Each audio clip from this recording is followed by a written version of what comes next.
예레미야 6장 1절.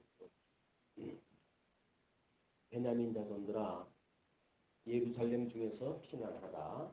그고아에서 나팔을 불고 베타게렘에서 기호를 들라. 재앙과 큰 화력이 북방에서 여호와 오미니라. 아름답고 묘한 딸 시온을 내가 멸절하리니 목자들이 그 무리 양을 몰고 와서 그 사면에 자기 장막을 치고 각기 처소에서 먹이리로다. 너희는 그를 치기를 준비하라. 일어나라. 우리가 정오에 올라가자. 아하, 아깝다. 날이 기울어 저녁볕 그늘이 길었구나. 일어나라. 우리가 밤으로 올라가서 그 정각들을 헐자 하도다. 나 만군의 여호와가 이같이 말하노라. 너희는 나무를 베어서 예루살렘을 향하여 흉벽을 쌓아라. 이는 벌받을 성이라. 그 중에는 오직 포악한 것 뿐이니라. 6절까지. 우리 6장서부터는 일단 큰 제목이 바뀝니다. 10장까지 심판에 대한 예언으로 되어져 있어요.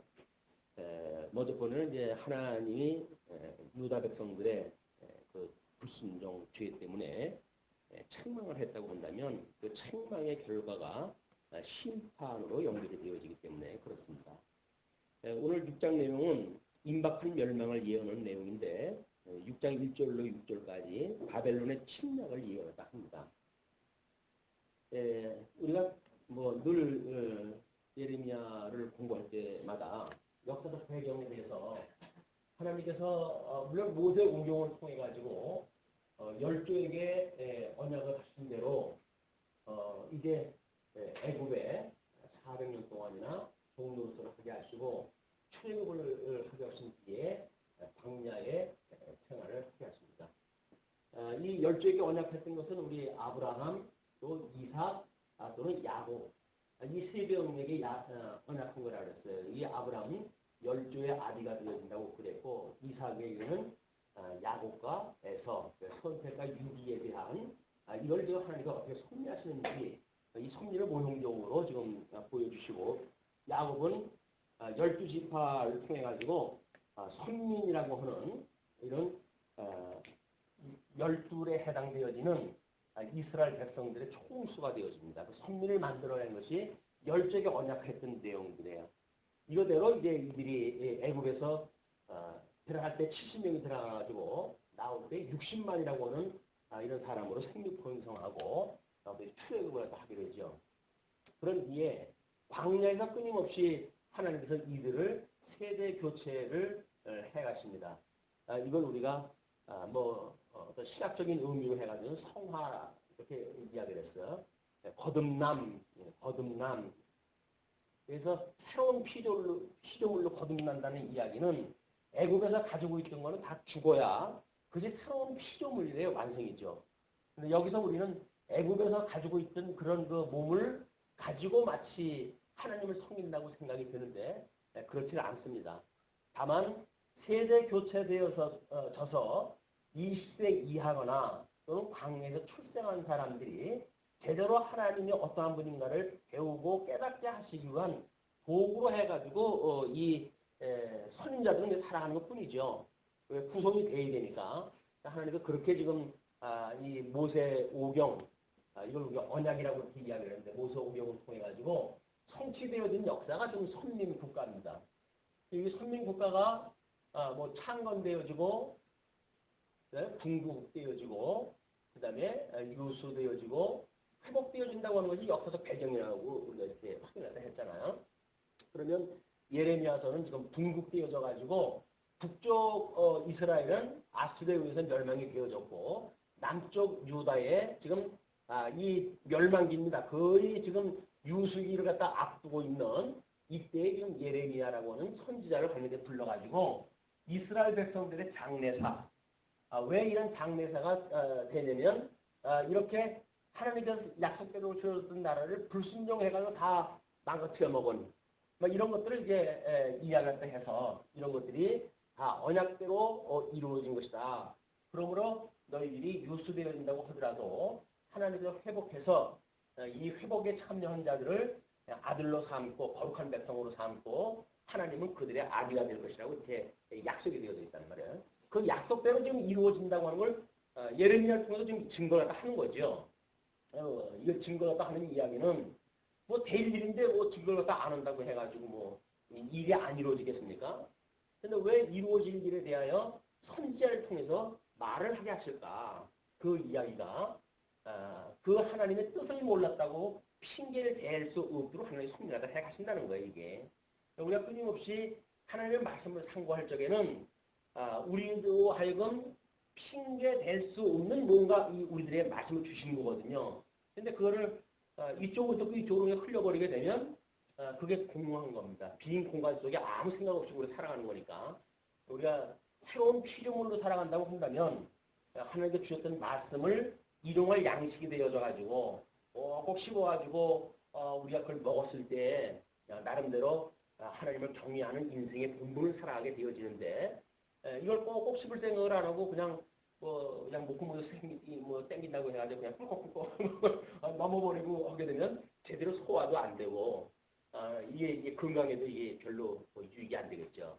그래서 어떻게 우리가 하나님의 말씀을 꼭꼭 씹어가지고 일용할 양식으로 삼는가라고 하는 그 이야기는 그렇게 해서 우리 위에서 그거를 위액으로 해가지고 소화를 시켜가지고 영양분으로 해가지고 저 말초신경까지 영양분을 공급할 수 있는 이런 양식이 되어지는 것이 교회, 주님의 몸된 교회의 각 지체들의 삶에 대한 이야기고 결국 뭐 지어져가는 성전으로 보았을 적에는 성도 한 사람 한 사람이 하나님 앞에 어떻게 지어져가는 성전으로 지금 살아가는가에 대한 문제죠.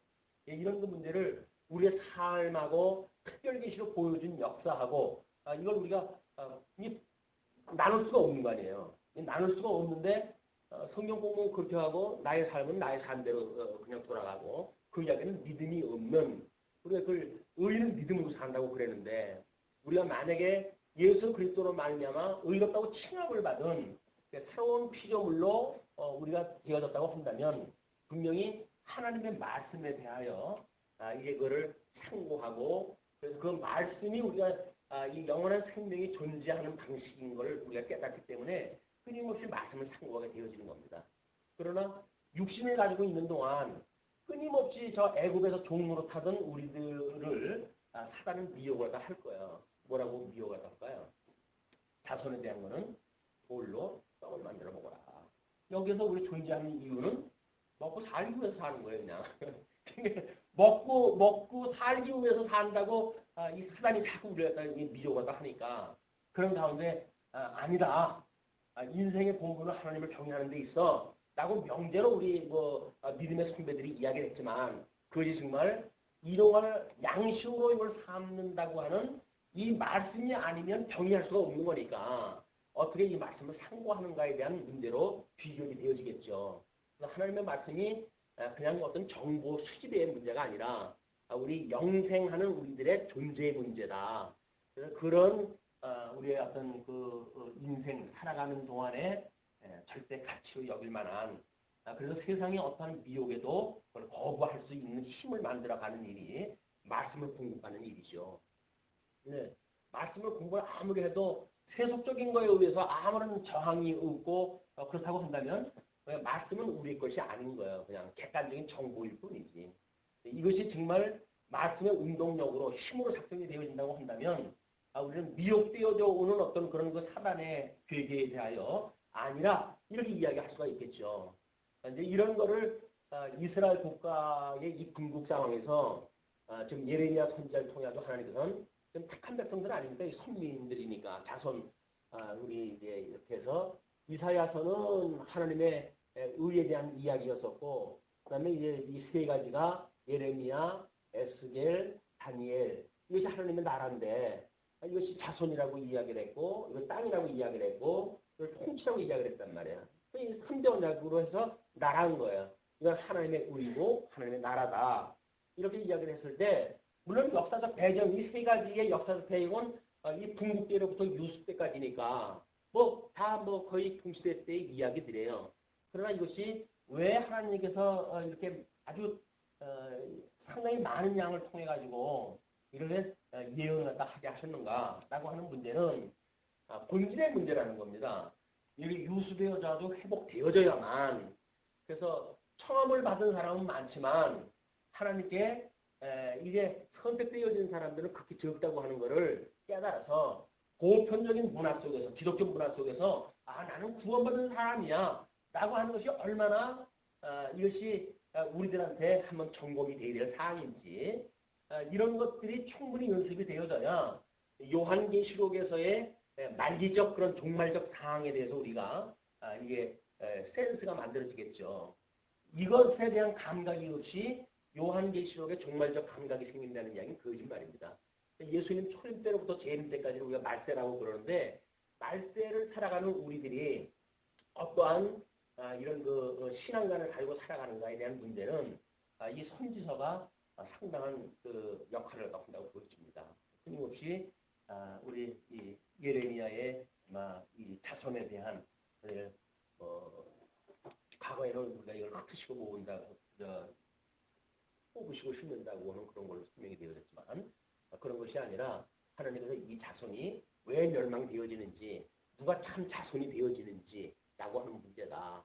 에스겔서를 들어가게 되면 먼저 성전이 이 하늘 보좌가 보이고, 그렇게 해가지고 결국은 하늘 보좌는 예루살렘 성에 있는 성전에 대한 예표적인 건데 그림자로 보여준다고 이렇게 이야기하잖아요. 히브리서 기자가. 그러니까는 이 에스겔서는 성전을 보여줌으로 해가지고 하나님이 약속하셨던 그 나라가 땅이 어떤 건지 그걸 이제 보여줍니다. 마지막에 보게 되면 이제 회복되어진 성전에 대해서 또는 나라 그 땅 구역에 대해서 이제 증거가 되어지는데, 그런 걸로 미뤄 보았을 때도 3대 어떤 국가의 요소로 보았을 때 무리가 없다고 보여집니다. 그래서 왜 이 대선지서를 4가지를 갖다가 하나님께 주셨을까라고 하는 문제에 대해서 끊임없이 우리가 의심을 가지고 있었는데, 때로는 단순 반복적인 어떤 그런 그 주제를 가지고 공부도 해왔고, 그러나 단순 반복적인 건 이 계시에 아무것도 없어요. 다 나름대로 의미가 다르고 되어졌다. 자, 그러면 이제 이렇게 유다의 멸망에 대한, 너희들이 이 궁극에서 지금 불순종을 갖다 했기 때문에 이게 하나님께서 심판하신다는 거 아닙니까? 물론 이 심판은 궁극적 심판은 아니겠죠. 왜? 이 포로로 끌려가는 것에 대한 심판이니까 궁극적인 심판은 여기에서 회복에 참여하는가 버림을 받는가에 대한 문제가 궁극적인 심판이 될 거예요. 과정적으로 해가지고 불순종에 대한 심판에 대해서 지금 그 예레미야는 이렇게 예언을 합니다. 베냐민 자손들아, 예루살렘 중에서 피난하라. 길보아에서 나팔을 부어. 베냐민이라고 하는 것은 유다 지파의 언저리에 살고 있었던 사람들이에요. 그 지파가, 반지파가 유다에 붙어져 있는 그런 그 지역이니까 같이 있으면 유다가 멸망당할 때에 그냥 더부살이로 망하는 거예요. 때로는 하나님께서 궁극을 갖다 했을 때 10지파 반은 북쪽 이스라엘로 보내버렸고 한 지파 반만 이쪽으로 남겨놓으시잖아요. 그 한 지파 반이 그냥 그 언저리에 있던 그 사람들이에요. 그 사람들이 뭐 잘하고 못하고가 아니라 그냥 거기에 붙어 있었기 때문에 나뉘어질 적에도 그냥 예루살렘에 붙어져 있었고, 지금 이 멸망되는 심판 때에도 피하지 않으면 예루살렘과 동시에 망하니까 그렇게 이야기하는 거죠. 그래서 그 들고에서 나팔을 불고 베타게렘에서 기호를 들라. 이 베타게렘이라고 하는 것은 예루살렘 그 제일 높은 산 지역이라고 이야기하는데, 그 기호를 들라. 재앙과 큰 파멸이 북방에서 여호와 오미니라. 이미 북쪽에서 공격이 시도되어지고 있는 것을 예언하다 합니다. 그러면서 아름답고 묘한 딸 시온을 내가 멸절하리니. 이 아름답고 묘한 딸, 이 묘한 딸이라고 하는 것은 아마 원어적으로 여러 가지 그 설명 방식이 있는 것 같아요. 그러나 하나님께서 보시기에 아름답고 지금 했다는 이야기는 이 선택했다는 거 아니에요? 이 야곱의 아들, 야곱은 사랑하고 에서는 미워했는데 그 야곱에게 사랑하는 백성들에 의해서 만들어진 선민들이니까 하나님께서 사랑하는 그런 걸 딸같이 여기는 그런 지금 백성이라는 거죠. 내가 멸절을 갖다 하겠다. 그때에 목자들이 그 무리 양을 몰고 와서 그 사면에 자기 장막을 치고 각기 처소에서 먹이리로다. 예루살렘의 그 주권을 가지고 통치가 돼야 될 땅에 북쪽 사람들이 와가지고 거기서 양 처먹고 그러고 산다는 거예요. 그 이야기는 예루살렘은 이미 존재하지 않는다는 이야기죠. 그래서 너희는 그를 치기를 준비하라. 일어나라. 지금 이 이야기는 북방에서 공격해오는 사람들에게 지금 이야기를 하는 거예요. 치기를 준비하라. 일어나라. 우리가 정오에 올라가자. 이제 이때의 그 전쟁의 방식은 이른 아침부터 시작을 했다. 이제 고생했다고 그래요. 왜? 나중에 이 낮에는 너무 뜨거우니까 전쟁하기에 적합한 날씨가 아니니까 이른 아침에 공격을 갖다 해야 마무리를 짓고 뭐 이렇게 되어진 것이 일반 전쟁의 방식이었는데 정오에 올라가자 그 이야기는 이미 늦었지만 지금에도 올라가 촛불이다 그 얘기예요. 그만큼 지금 북쪽에서 공격해오는 사람들은 막강한 힘을 가지고 있는 겁니다. 뿐만 아니라 아하 아깝다. 날이 기울어 저녁볕 그늘이 길었구나. 이제는 저녁때가 되어졌다는 거지요. 그러나 일어나라. 우리가 밤으로 올라가서 그 정각들을 헐려하더라. 밤낮 없이 그냥 공격해오겠다는 거예요. 전통적인 방법을 통해 가지고 전술이 뭐 필요 그런 것도 아니에요. 그냥 무조건으로 내려와서 쳐버리면 공격하게 되어져 있기 때문에 지금 선지자를 통해서 그렇게 예언을 하게 합니다. 아마 우리들의 그런 현재 에워싸고 있는 미혹의 영이 에워싸고 있는 성도들의 삶도 마찬가지겠죠. 조석이 어디 있어요, 조석이. 그 뭐 날짜별로 해가지고 주일날은 우리가 조금 그 공격에서부터 놓일 수 있을 만큼 뭐 무장이 될까요? 마찬가지예요. 주일이고 뭐 다. 영적 예배를 드리는 성도들이 전혀 영적 예배에 드릴 공간이 우리의 이 어떤 마음의 여력이 없다는 이야기는 미혹의 영이 휩쓸려 있어가지고 그것들에 의해 휘둘리고 있다는 거예요. 밤낮이 없어요. 밤낮이. 뭐 옛날처럼 새벽 기도나 좀 해가지고 경건한 아침을 시작을 하면 다만 한두 시간이라도 좀 성한 정신을 가지고 시작을 할까. 그것도 아니잖아요. 우리는 이 영원한 그런 그 은혜를 깨달은 사람들이 시간과 공간에 구애를 받으랴 이렇게 이야기를 하는데 맞습니다. 구애받지 않겠죠. 구애를 받지 않는다고 그러는데 정말 구애를 받지는 않아요. 밤낮 없이 우리는 미혹을 당하고 살고 있으니까 이것이 우리가 만들어놓은 논리에 스스로 우리가 빠져버리는 거예요. 영원하다고 하는 그런 것은 이 영적으로 우리 하나님 앞에 그 영적 예배를 드릴 때에 그것이 영원하다고 하는 개념인데 이쪽에서 영원하다고 하는 걸 적용을 시켜버리니까 시간세계에서 이렇게 사는 사람들이 시간에 대한 의미가 없는 거예요. 화요일날 뭐 예를 들어서 성도대학이다. 그럼 성도대학이라고 하는 특별한 하나님의 시간세계에서 만들어놓은 공간이 있고 시간이 있고 뭐가 있을 거란 말이에요. 그런 의미에 대해서 우리는 우리가 영원한 세상에서 사는 사람인데 시간 세계에서 사는 거 그거 뭐 그렇게 중요하다고 목을 매? 라고 말을 하잖아요. 스스로 내 갈등을 찍어버리는 거예요. 이게. 이쪽에 우리의 영원한 세계가 뭔지를 모르고 시간 세계 속에서 그걸 이야기한다는 이야기는 한마디로 아무것도 모르면서 아는 척을 했다 한 허무한 이야기들입니다. 자, 이제 그러면서 나 만군의 여호와가 이같이 말하노라. 너희는 나무를 베어서 예루살렘을 향하여 흉벽을 쌓아라. 이는 벌받을 정이라. 그 중에는 오직 포악한 것뿐이라. 하나님께서 몽둥이 쓰시니까 이제 나무를 베어가지고 흉벽을 쌓아가지고 예루살렘을 공격하라는 거죠. 그 성 중에 포악한 것뿐이 없어요. 그러면서 이제 7절로 8절까지 재앙의 선포와 회개의 촉구를 갖다 이렇게 합니다. 샘이 그 물을 소초냄 같이 그가 그 악을 바라니 강포와 탈취가 거기서 들리며 질병과 창상이 내 앞에 계속하느니라. 그런데 그래서 강포와 탈취라고 한다면 인간이 하는 거지만 질병과 이 창상이 함께 있는 거는 하나님께서 주시는 벌 아니에요. 근데 왜 이거를 하나님께서 이렇게 이스라엘 백성들이 지금 그렇게 있는 것을 지적을 하실까요?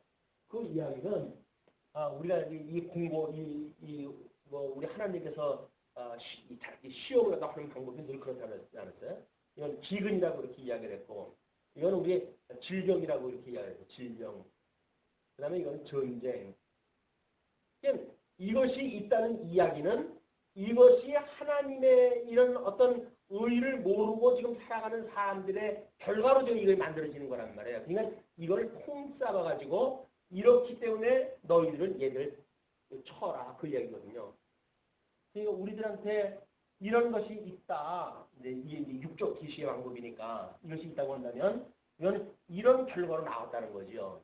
만약에 우리가 이제 예수님 오셨을 때 뭐 적그리스도가 똑같은 방법으로 공격을 다 해오잖아요. 그래서 떡을 만들어 먹어라 이야기도 하고 성전에서 뛰어내려라 또 나에게 절해라 라고 하는 방식으로 이 사단이 공격을 다 해온단 말이에요.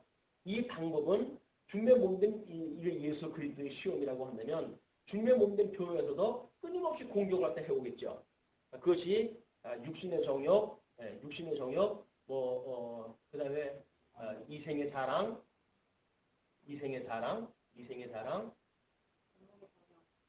안목의 정욕, 이 안목의 정욕, 그 다음에 이생의 자랑, 이런 유로 해가지고 끊임없이 미용을 해오는 거니까. 그러니까 어쩔 수 없이 지금 하나님께서 에덴 동산 내쫓은 여기에는 사단과 우리 하나님의 사랑하는 백성이든 미워하는 백성이든 양변역을 받았던 모든 백성들이 여기서 살고 있는 거 아니에요? 여기서 어떻게 착한 백성들, 사랑하는 백성들만 골라내시는가에 대한 거를 하나님은 이런 방식으로 시험을 주시는 거예요. 여기서 걸려 넘어지는 자는 여기서 살기로 작정되어진다 그러니까 그냥 후회 없이 여기서 살면 되겠죠. 그러나 여기서 살지 않기로 예정되어진 자들이라고 한다면 이런 현실에 대해서 끊임없이 고민을 하는다는 거예요. 이것이 영적 갈증입니다. 우리가 이 하나님의 말씀을 공부하고 신앙생활을 하고 그러면서 과연 이 영적 갈증을 느끼고 있는가? 말씀에 대한 기갈, 내가 왜 이 말씀이 없어가지고 사단에 휘둘리고 있는가에 대한 이런 우리들의 어떤 정체성에 대한 고민이 있는가에 대한 문제죠. 이게 우리 이제 내적 투쟁의 문제인데 과연 여기서 어떻게 나를 부인하고 우리 온전히 하는 예수 그리스도를 바라보고 우리가 살아가는 삶의 우리들의 어떤 방향성이 만들어졌는지 그게 끊임없이 점검이 되어진 거겠죠. 여기서 그게 없으면 우리 아까 잠깐 쉬는 시간에 이야기했지만 우리가 가지고 있는 성경의 정보는 대단한 이 양입니다. 이 정보 양이. 그렇다고 한다면 성경 모르고 사는 사람들보다 우리는 대단한 정보를 가지고 있으니까 마치 그것이 내 거인 양 오해를 갖다 해가지고 그 방향성에 대하여 우리가 반대로 갈 수가 있다는 거예요. 그게 육체의 기회로 삼는 일입니다. 이렇게 주어지는 일에 여기서 또 자유롭게 했던 그 자유를 이 영적인 자유를 누리는 것이 아니라 육체의 기회로 삼아가지고 여기서 착한 백성인데 하나님께서 창세전에 예정한 날이면 어디 가? 맞죠. 근데 창세전에 예정했던 사람일까요? 여기에서 회복되지 않은 사람들이 이게 이제 우리들의 성경을 보는 관점이란 말이에요. 과거의 예정론 보게 되면 마치 여기서 출애굽에 대해서는 다 착한 백성이다 이렇게 이야기할 수가 있겠죠. 그러나 광야에서 세대 교체가 되어지고 그래서 끊임없이 우리가 죽고 살아나는 역사가 시작되어진 게 중년 몸된 교회라고 한다면 우리 지금 중년 몸된 교회도 예수님을 초청을 받아가지고 우리 교회 지금 한국에 수많은 사람들이 있었잖아요. 그럼 1000만이나 있다가 지금 800만, 700만이라나 얼마나 그러는데 졸지에 300만이나 어디가 있는 거예요? 그 사람들이 예정되었던 사람들이면 그 사람들 다 어디 갔을까요? 원래 안 믿는 사람들이었어요. 여기서 살다가 보니까 그거 사는 게 무슨 재미가 있냐 라고 해서 철저하게 빠져버린 사람들이에요.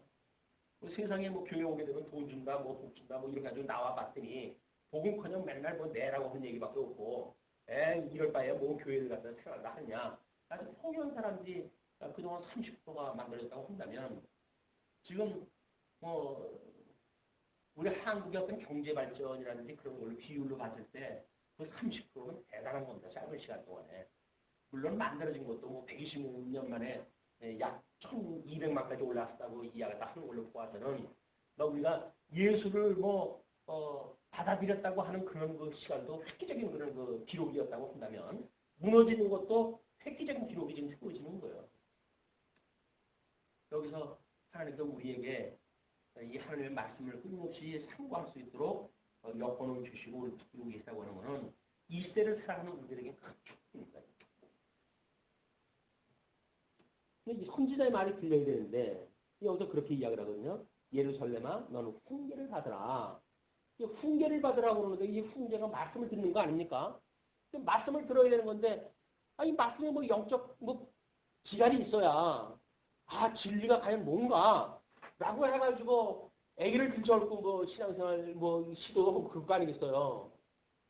기간이 없는데 뭐 그런 수고를 못 해요. 그냥 적당히 살면 되는 거지. 이게 이제 우리들의 아픔이란 말이에요. 정말 진리가 무엇인가 공부하고 싶은 마음이 있어가지고 한때는 우리가 뭐 애를 뒤쳐놓고 다니까 먼 길 마다하고 여기에 가면 생명의 말씀이 있을까 해가지고 방황하는 시절이 있었단 말이에요. 근데 그런 걸로 해가지고 흡족히 우리한테 비가 내려가지고 흡족한 그런 상태가 이게 그냥 지속되어지면 얼마나 좋겠어요. 성령의 이 흡족한 그 단비가 성령의 단비가. 그런데 어느 정도 먹고 나니까 고만 상태가 돼가지고 아유 이 정도면 이제 좀 쉬었다 가자. 너무 배부르다. 이렇게 해가지고 우리가 이 진리에 대한 탐구의 어떤 이 추진력이 약화되어진 시기, 뭐 이런 것들이 한국 교회의 어떤 말씀에 대한 외면과 동시에 나타나는 이 그래도 진리를 깨달았다고 하는 사람들의 상태가 아닌가 이런 생각이 들어요. 그래서 뭐 우리 말씀운동 산하에 수많은 사람들이 있었고 진리 때문에 그 사람들이 뭐 부모님들하고 의견도 뭐 사이가 나고 뭐 있던 것도 인연도 끊고 자기가 10년, 20년 다니던 그 교회도 끊고 하나의 진리를 찾아왔던 사람들인데 뭐 살다가 보니까 뭐 이판 그판 다 개판 돼버려가지고 다 사방팔방 흩어져 버리고 이런 그 지경이 되어진 거 아닙니까? 이게 우리들이 정말 심각하게 봐야 될 현상들이다. 이게 우리가 주어지는 어떤 현상들은 정말 하나님을 깨달아가는 도구로 주어진 거기 때문에 끊임없이 우리가 상고하고 뭔가 경계해야 될 이유가 있지. 그냥 뭐 좋은 세상 만났다고 해가지고 배불르게 떡만 먹으면 세상 산 거라고 생각이 들어가지고 배도 들고 살고 아무런 의미가 없다. 하나님의 말씀에 우리가 상고하는 그런 우리들의 어떤 그 마음을 하나님이 주십시오라고 하는 기도가 좀 필요할 때가 아닌가 이런 생각이 듭니다. 자, 그러면서 그 훈계를 받으라. 그러지 아니하면 내 마음이 너를 싫어하고 너로 황무케 하여 거민이 없는 땅을 만들리라. 아니, 하나님도 이미 계획되어져 있는 거예요. 여기는 다 포로로 시키도록 예언이 되어져 있는 거예요. 근데 이런 예언이 또 왜 하기 없습니까? 이런 예언을 갖다 해놓고 이걸 이스라엘 남쪽 유다가 바벨론에 무너질 때 3차례 공격을 받아요. 그리고 3차 공격에 비로소 예루살렘이 다 불타버리고 말거든요. 정말 1차 그들이 공격을 갖다 해왔을 때 예레미야의 이 말을 듣고 그들이 회개를 했다고 한다고 한다면 하나님께서 3차까지 안 가실까요? 아닌 거예요. 가시기로 이미 예정되어져 있어요. 그 사람들은 1차 때 아무리 예레미야가 이렇게 예언을 했다 하더라도 훈계를 받을 생각이 없는 겁니다. 그러니까 이게 무서운 거예요. 끔찍한 일이에요. 하나님께 듣지 못하게 해가지고 길을 막아버린다니까요. 돌이키지 못하게 만들어요. 근데 우리는 이 현상적으로 나타날 때는 뭐예요, 그게? 그냥 좋은 세상인데 내가 내 맘대로 살아간다고 믿어지는 거 아니에요? 사실은 하나님께서 그래서 집어넣어놓은 거예요, 그냥. 이걸 감지를 못하게 되면 3차 포로 때 완전히 박살이 났을 때 왕은 눈이 뽑혀가지고 끌려가고 나라를 잃고 이 다른 나라의 포로로 끌려가는 이 무지막지한 그들의 삶이 시작되어야 된다는 겁니다. 이런 그 때가 아마 이것이 이제 뭐 우리 말기적인 요한계시록에 등장하는 그런 그 때가 아닌가. 그나마도 우리 하나님께서는 우리들에게 믿음이 없으니까 그런 정도의 역사는 섭리해가시는 것 같지는 않아요. 그래도. 그러나 말기적으로 이방인 때가 끝이 나고 유대인이 시작이 되어져가지고 계시를 정말 종결시킬 때쯤 오게 되면 그때야말로 이 칠부식각의 등장으로 해가지고 엄청난 그런 박해가 시작되어지는 그런 무서운 때가 지금 있는 겁니다. 그러나 그 역사적 종말에 대한 거를 우리 삶으로 적용시킨다고 한다면 오늘 마찬가지죠. 우리가 하나님 앞에 부름을 받아 눈 감을 때 과연 예수님을 예수님 계신 곳이 내가 삼아둔 곳이야 하고 기쁨으로 갈 건지 내가 더 살고 싶은데 날 지금 데려가면 어떡합니까? 해가지고 눈을 부릅뜨고 내가 법을 내가 할 건지 그걸 모르잖아요. 나는 그런 우리가 믿음을 얻어 훈련을 받고 있다고 생각이 드신다고 한다면 천만 다행이지만 이 땅에 좋아가지고 뭐 떡 먹고 사는 것이 세상인 줄 알고 훈련받고 살아가는데 주님이 오라고 그러면 기꺼이 간다고 그러겠어요? 아직 근데 떡 사는 곳이 얼마나 더 많은데 다 먹고 가야지. 이렇게 갈 거 아니겠습니까? 뭐 우리가 사모하는 곳이 아니잖아요, 거기는. 사모했던 곳이 아니에요. 사모했던 곳은 오라고 그러면 지금 뭐 가지고 있는 건 다 놓고 가겠죠. 그냥 지금 놓고 있는 것 때문에 못 간다고 한다면 그럼 내가 사모하는 곳이 아니에요. 우리 심령 상태가. 그걸 과연 이 사람들이 이걸 다 버리고 떠나는 심정을 가지고 우리 삶을 한번 돌아보면 물론 예수님의 죽으심에 대한 예언입니다. 이 예수님과 동시에 죽어야 예수님 부활에 참여하는 거 아니겠어요? 끊임없이 아까 본사님 찬송 뭐 여기서 내가 주와 함께 죽었으니 뭐 이렇게 해가지고 이야기하는데 맞습니다. 주와 함께 죽었다고 하는 신앙 고백인 거예요. 죽은 것이 아니라 뭐 이거 예수님이 거부했던 거를 아 주님 그걸 왜 거부합니까? 개아시처럼 그 이왕이면 가가지고 상급 받은 나한테 선물 준 건데 받아와야지. 그래가지고 지 주인 모르게 가가지고 뇌물 받아오잖아요 이게. 그러면 문둥병 걸려가지고 하나의 척벌이지만 예수님이 거부했던 걸 우리는 그걸 따라간다니까요. 내가 뭐 예수님 보고 나오면 뭐 상관있어요. 예수님이 거부했지만 나는 이거 가려야 되겠다 생각하게 되면 그거 사는 거예요 이게. 예수님이 거부했던 거는 하나님의 뜻이 아니기 때문에 이걸 거부했다 했다고 한다면 그 예수님이 머리고 우리는 그분의 몸된 교회라고 생각이 들고 믿어진다고 한다면 예수님이 거부했던 건 그 거부의 대상이죠. 과연 거부의 대상인지 아니면 끊임없이 우리가 사모해야 할 대상인지 점검이 되어야 될 일이라고 보겠습니다. 자, 그러면서 이제 9절부터 15절까지 패만과 포로됨에 대한 것을 이해를 합니다. 만군의 여호와께서 이같이 말씀하시되 포도를 땀같이 그들이 이스라엘의 남은 자를 말같이 주우리라. 이건 남겨놓지도 않아요. 싹 쓰리 갖다 해버려요. 너는 포도 따는 자처럼 내 손을 강주리에 자주자주 놀리라 하시나니 바빴어요 하나님이. 내가 누구에게 말하며 누구에게 경책하여 듣게 하고 보라 그 귀가 할례를 받지 못하였으므로 할례 받지 못하다는 이야기가 뭐 몇 가지 이해가 나오잖아요. 뭐 마음의 할례를 받는 이야기, 입술의 할례의 이야기, 귀의 할례의 이야기. 그게 하나님께서 눈에 보이는 가시적인 헤아려서의 그런 그 지금 설명하는 방식 안에 역사가 이 이스라엘 역사가 이런 그 방식은 그냥 하나님이 태어날 때 들을 수 있는 귀만 갖고 있으면 역사는 다 듣고 보고 후대니까요. 그러나 할례 받지 아니하면 하나님의 뜻이 무엇인지 모른단 말이에요. 이게 이제 우리들이 일반 뭐 이 세상에 살아가는 거하고 또 우리 신앙생활하는 거 다른 양상인 거예요.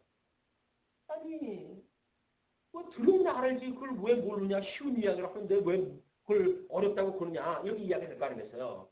근데 하나님께서 길을 할례를 딱 안 해주시게 되면 못 듣는 거예요. 이게 못 듣는 거예요. 왜? 그냥 눈에 보이는 세계만 보이지 신령한 하나님의 선명한 세계가 보이지 않으니까 신학적인 의미라든지 뭐 이런 것들을 우리는 알 수가 없는 거예요.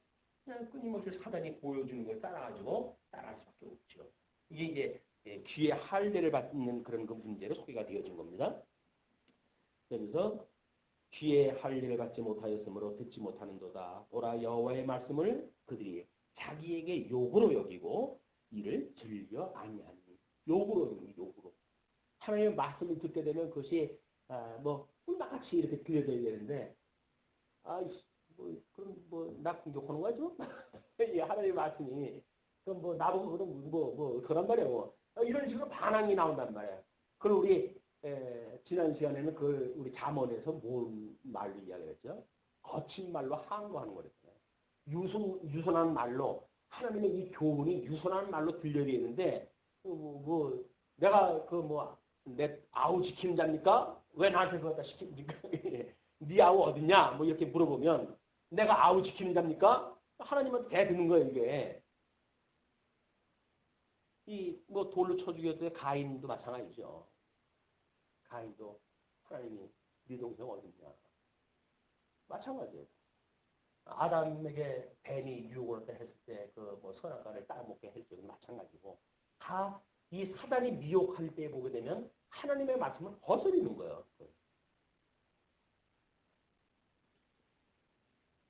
그러므로 여호와의 분노가 내게 가득하여 참기 어렵도다. 그러니까 이 예레미야의 심정이죠. 이거는 여호와의 분노가 내게 가득하여서 참기 어려운 거예요. 이런 이야기를 참 하기 싫은 거예요. 나라가 망한다. 지금 우리 민족이 망한다. 이런 그 이야기를 하나님께서 불러가지고 말을 시키니까 허기는 허시니가 허인데 이 고통인 거야 이게. 그러니까 하나님의 말씀에 대하여 이 땅에서 죽어야 된다고 이야기하는 이런 이야기는 사실 쉬운 이야기가 아니죠. 아니, 좋을 만한 세상 이왕 좀 먹고 살 만한 세상을 만났더니 교회 오면 맨날 여기서 죽으라는 거예요. 여기서 죽으래. 그럼 여기서 살래? 누가 들으려고 그래 여기 가지고 이거 죽으라고 그러는데 내가 가지고 있는 게 지금 이게 얼마나 좋은 건데 자꾸 죽으라고 그러니. 근데 예수님과 함께 죽지 않으면 예수님과 함께 부활되어진 세계 그 기업을 우리가 받을 수가 없는 건데 여기서 죽어야 여기서 얻을 거 아니에요. 이걸 포기해야 이쪽으로 갈 거 아니에요. 이 재산을 팔아야 이쪽에 걸 부활을 살 수가 있을 거 아니겠어요. 근데 이쪽 가치도 가지고 있고 이쪽 가치도 가지고 있고 양다를 거치는 방식으로는 안 되는 겁니다. 재미난 목사님이 어떤 글을 썼어요. 기독교인들이 직장 생활을 어떻게 해야 되는가. 왜냐면 지금 직장 생활이 거의 반복음적인 걸로 꽉 차 있는 게 아닙니까? 어떻게 하는가. 그랬더니 절충적 합의를 이야기했다 하고 그러더라고요. 세상 일도 적당히 좀 봐야 되고 하나님의 일도 적당히 봐야 되고 그렇게 가능할까요? 그런다고 해가지고 그럼 이걸 다 무시하고 이쪽으로 살 수가 있나요? 그건 믿음의 불량일 거 아니에요. 그래서 믿음 없는 사람이 이걸 어떻게 포기하고 이쪽으로 가요. 믿음이 없으면 이게 가치로운데 여기다 올인했다 하지요. 이건 여벌인데 나중에 가면 다행이고 안 가면 말고 그런 식이지. 가야 된다고 하는 우리한테 어떤 그런 뜨거운 욕구가 있는 것도 아니잖아요. 하나님께서 여기 주셨다고 그냥 믿어지고 여기서 누리고 사는 것이 하나님의 나라라고 믿어진다고 한다면 굳이 우리가 이걸 포기하고 여기 가야 될 이유가 뭐가 있어요? 믿음이 어린 사람들은 그런 거예요. 그럼 믿음이 큰 사람들이 과연 뭘로 그들에게 교육이 되어질 것인가? 성경을 통해 가지고만 이 교육이 가능할까요? 아니 자기네들이 땅에 있는 거에 올인하고 하면서 자녀들한테 하나님 나라의 소망을 두라고 누가 그걸 배우겠어요? 이거 얼마나 맨날 이쪽 거 하면서 왜 나보고 이쪽 거 하라고 그래? 이렇게 이야기하고 가야겠어요. 이건 어쩔 수 없이 하나님께서 믿음을 주신 자들이 짊어져야 될 환난이에요. 사랑의 수고예요.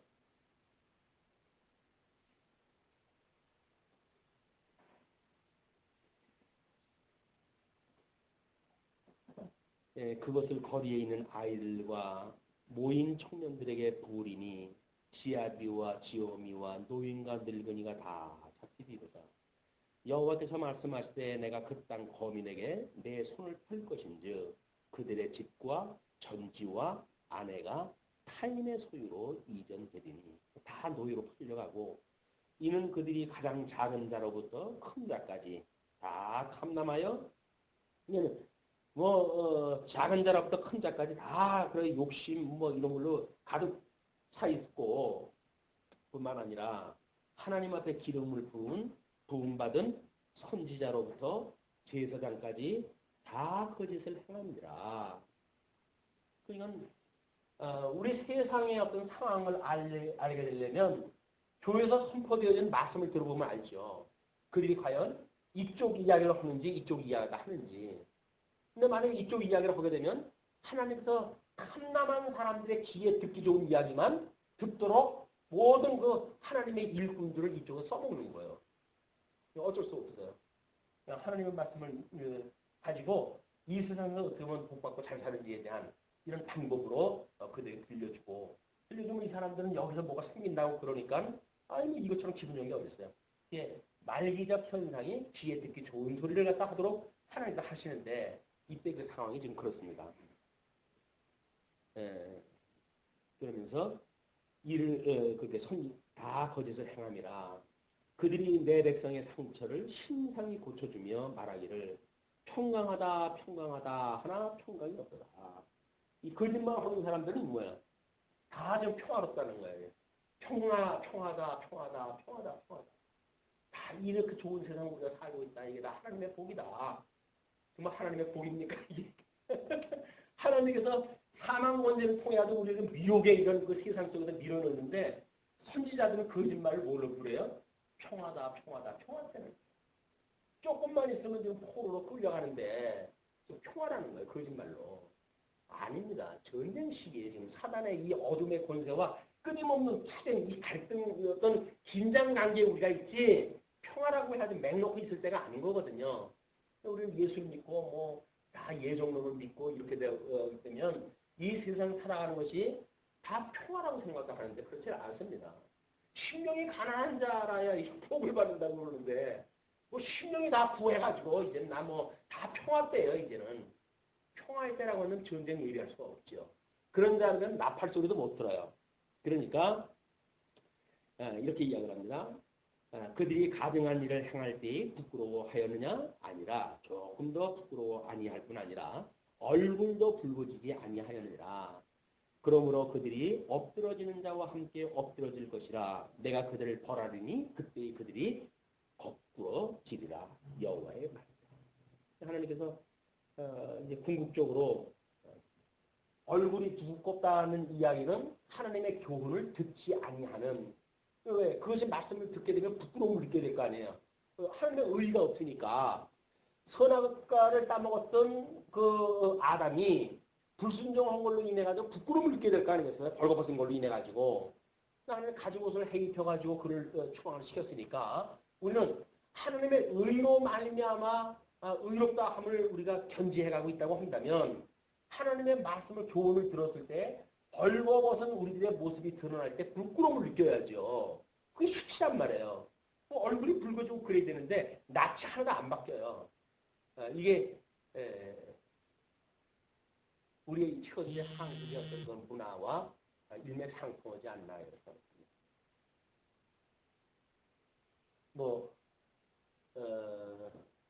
콘서트 예를 들면 우리 어린 친구들은 시험 된다고 그러니까 오늘 예를 들어야 돼. 가왕이 드디어 운동장에서 한번 했어요. 그냥 그 오빠 부대들이 추억에 물들어져 있도록 오빠 부대들이 한 2,000명이 모여가지고 연락을 했다고 이야기합니다. 우리 늘 이야기를 하지만 이 문화, 이게 사단이 우리 미혹하는 총체적인 영역이에요. 이 문화라고 하는 거는 사회적인 영역, 경제적인 영역, 정치적인 영역 다 포함되어진 거 아니에요, 이게. 이 문화라고 하는 그걸 가지고 사단이 지금 사람들을 그렇게 흘러가게 만드는 거예요. 다 열광하게 만들어 가는 거예요. 어떠세요? 이쪽 가가지고 사람들 흔드는 대로 가서 흔들어야 내가 이 세상을 살지. 뭘 가지고 살겠어요, 이 세상을. 살 게 없어요. 어떤 걸 가치로 여기고 살겠어요. 점점 나이는 많이 갈 수밖에 없지요. 어떻게 하면 좋습니까? 그러니까 가야 돼요. 춤을 배우고 노래를 배우고 그 사람들로 어울려가지고 그냥 세상 돌아가는 대로 미친 듯이 돌아가야 그 나머지 세상을 살지. 이게 무슨 어떻게 이 나머지 생활을 삽니까? 그동안은 돈 번다고 해가지고 눈이 멀어가지고 우리가 지내왔지만 이젠 돈 버는 거 공식적으로 이미 다 조직에서 밀어내고 그렇다고 나머지 인생은 이제 다른 목표가 생겨야 되는데 돈 버는 목표가 없어졌으니 어떻게 해요? 자녀들도 다 커가지고 전부 이제 다 나갔어요. 자녀들도 목표가 될 수가 없고 경제도 목표가 될 수가 없고 이 목표는 뭐만 남았어요? 즐기는 것밖에 남은 게 없어요. 먹고 마시고 즐기자. 무섭죠? 현실이 무섭습니다. 예, 여호와께서 16절로부터 21절까지 유다의 멸망을 통해서 선포될 하나님의 메시지를 이렇게 이야기를 합니다. 여호와께서 이같이 말씀하시되 너희는 길에 서서 보며 옛적 길 곧 선한 길이 어디인지 알아보고 그리로 행하라. 너희 심령이 평강을 얻으리라. 하나 그들의 대답이 우리는 그리로 행치 않겠노라 하였으며 이게 먼저 길이겠죠. 하나님께서 이스라엘 백성들을 애굽에서 건져내실 때 내가 10조에게 언약했던 그 언약을 기억하고 너희를 불러낸 여호와인 줄 알게 하기 위해서 너를 불러낸 거야. 그래서 계명을 주셨잖아요. 그 계명을 줘가지고 그 계명이 결국은 이 하나님을 깨닫게 하는 도구로 요친 건데 결국 기독교가 이 하나님을 믿는 어떤 종교 생활로 들어오게 되면 이걸 기능적으로 이해한단 말이에요. 이 한판 책장인가 어디 나오는지 모르겠습니다만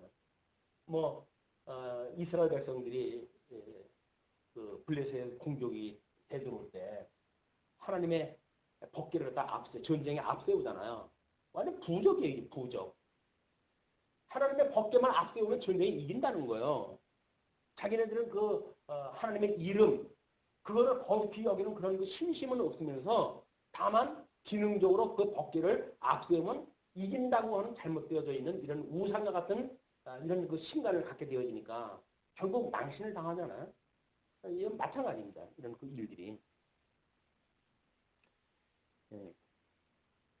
그러면서 내가 또 너희 위에 파수꾼을 세웠으니 나팔 소리를 들으라 하나 그들의 대답이 우리는 듣지 않겠노라 하였도다. 그래서 일곱 나팔을 불 때에도 하나님께서 그게 지금 진노의 나팔인데 그 진노의 나팔에 사람들이 무서워하고 떨고 그러면서도 하나님을 부르지 않는 이런 그 상황이 이제 오겠죠. 그러므로 너희 열방아 들으라 회중아 그들의 당할 일을 알라. 땅이여 들으라 내가 이 백성에게 재앙을 내리니 그것이 그들의 생각의 결과라. 그들이 내 말을 듣지 아니하며 내 법을 버렸습니다. 결국은 지정의 전인격적으로 해가지고 너희들이 이런 그 알지 못한 훈계를 듣지 않음으로 만들어지는 이런 생각 이런 것들의 결과로 해가지고 하나님을 배역하는 데까지 이게 만들어지는 겁니다. 우리가 과거에 뭐 구원을 받았다고 했으면 여기까지 가는 거는 이제 하나님께서 하나님은 어떤 분인지 알게 되면 이걸 행할 수 있다고 이렇게 했잖아요. 하나님은 절대 그 주권자이시고 언약대로 이루어가신 여호와야. 그러므로 그분이 만사를 주권적으로 행하신 여호와인 줄 알게 되면 우리가 이 세상을 하나님을 섬기며 살아가는 우리 신앙생활이 되어질 거야. 이렇게 얘기가 되는데 그게 아니다. 지정의 모든 것들이 하나님께 하게 하셔야 되는 거야. 그래서 우리가 어떤 하나님을 경외하는 삶에 무엇인가가 이 빨간불이 켜졌다고 한다면 신앙의 적신호로 봐야 되는 거지. 우리는 이건 아니까. 이건 지금 비록 빨간불이라고 할지라도 은행은 하나님가 파란불로 바꿔줄 거야. 라고 하는 것이 평화다 하고 우리 속인단 말이에요. 그 이야기는 이 믿는다고 하는, 우리 안다고 하는 이 개념이 여기에 이르지 못하는 관념적인 세계에 우리의 신앙관을 가지고 있는 걸 모른다는 거예요. 전인적으로 우리가 하나님 앞에 어떤 그런 신호를 이렇게 받아들일 수 있는 이런 것들이 훈련이 필요하다. 이런 것들이 전인격적으로 이해를 해야지 그렇지 않으면 위기는 위기로 여기지는 않습니다. 그러면서 시바에서 유황과 원방에서 향품을 내게로 가져오면 어쩌미뇨. 나는 그들의 번제를 받지 아니하며 그들의 희생을 달게 여기지 않는다. 그래서 수입품을 썼어요. 시바에서 오는 유황이라든지, 그때는 이 인도 쪽이라든지 이런 데서 그 향품을 생산했다고 그러니까, 원방에서 향품을 하나님께 가져와가지고, 그걸 조제를 만들어가지고, 촛불을 켰을는지, 뭘 했을는지, 향료를 써가지고 향을 갖다 올렸을는지, 그러나 하나님께서는 그걸 가져오면 어쩌미냐? 나는 그들의 번제를 받지 않겠다. 번제라고 하는 건 다 불태워가지고 죽여야 되는 거죠. 그런데 이제 그들의 희생을 달게 여기지 않는 그 이유를 그러므로 나 여호와가 이같이 말하노라. 보라, 내가 이 백성 앞에 거침을 두리니 아비와 아들들이 한 가지로 거기 거치며 이웃과 그 친구가 함께 멸망하리라. 22절서부터 심판날의 참상에 대해서 이렇게 소개를 합니다. 여호와께서 이같이 말씀하시되 보라 한 민족이 북방에서 오며 큰 나라가 땅 끝에서부터 떨쳐 일어나나니 그들은 활과 창을 잡았고 잔인하여 자비가 없으며 그 목소리는 바다가 흉함 같은 자라. 그들이 말을 타고 전사같이 다 항우를 버리고 딸 시온 너를 치려 하느니라 하시도다. 요한계시록에 네 말 탄 사람들의 그런 어떤 표적을 보는 것 같죠. 하나님의 권능이 전쟁, 기근, 질병, 때로는 미혹의 영, 이런 게 다 하나님께서 주시는 권세 아니에요. 그 권능으로. 우리가 그 소문을 들었으므로 손이 약하여졌고 고통이 우리를 잡았으므로 아픔이 해산한 여인가도다. 우리 주님의 몸된 교회는 성도 하나를 전도하고 그의 생명으로 인도할 때에는 이건 해산하는 수고예요. 그런 그 수고가 별로 우리들한테 감각이 늦어져 버리니까 별로 우리 주님의 몸된 교회에 그런 그 일조차도 멀어져 가는 거죠. 예, 그런 수고가 멀어져 가는 일들입니다. 그러면서 너희는 밭에도 나가지 말라가 길로도 행치 말라 대적의 칼이 있고 사망의 두려움이 있으리라. 예수님께서 주 70년 그 예루살렘이 망할 때 또는 종말에 대한 것을 예언할 때 그렇게 말씀하시죠. 그래서 이 아기를 가진 자가 저주 받은 자라고 이렇게 이야기를 하면서 너희들은 돌아보지 말고 그냥 달리라고 이렇게 이야기했는데 이런 그 말씀이 똑같죠. 예수님이 이야기했던 거나. 내 딸내 백성이 굵은 배를 두르고 죄에서 굴며 독자를 잃은같이 슬퍼하며 수고할지어다. 멸망시킬 자가 후련히 우리에게 올 것임이니라. 그래서 27절부터 30절까지 결정된 심판에 대해서 이렇게 이야기합니다. 주께서 가라사대 내가 이미 너로 내 백성 중에 살피는 자와 요새를 삼아 그들의 길을 알고 살피게 하였노라. 그들은 다 심히 패역한 자며 다니며 비방하는 자며 그들은 녹과 철이며 다 사악한 자. 풀물을 맹렬히 불면 그 불에 납이 살라져서 단련하는 자의 일이 헛되게 되느니라. 그러니까 이 정렬을 시킬 때에 거기에 이제 그 녹과 철 뭐 이런 것들이 이 불순물을 갖다 빼내기 위해서 정렬을 갖다 하게 되어지는데 납이 살라져가지고 단련하는 그런 그 납을 먼저 넣는데 그럼 납이 불순물을 함유를 갖다 해가지고 밑에 비중이 이제 크니까 가라앉고 그 다음에 거기서 뭐 철과 노치 이제 뜨게 되면 그거를 건져내는 일인데 그런 그 단련한 자의 일이 헛되게 되어져가지고 불순물을 제해야 되는데 제해지지 않는 거예요. 사람들이 그들을 내어버리느니라 칭하게 될 것은 나 여호와가 그들을 버렸습니다. 하나님의 택한 백성들이 이걸 골라내는데 여기서 골라내는데 이 과정과는 골라내는 이 작업 안에 심판의 역사고 가르치는 역사니까 골라내는데 불순물을 골라낼 수가 없는 거예요. 왜? 다 그놈이니까. 그래가지고 하나님께서 이 불구덩이 속에서 다시 집어넣고 그리고 정렬을 갖다 해가지고 이 정말 알곡들만 골라가지고 회복에 참여를 하게 하십니다. 이것이 지금 6장에서 보여줬던 임박한 멸망에 대한 예언의 내용이었습니다.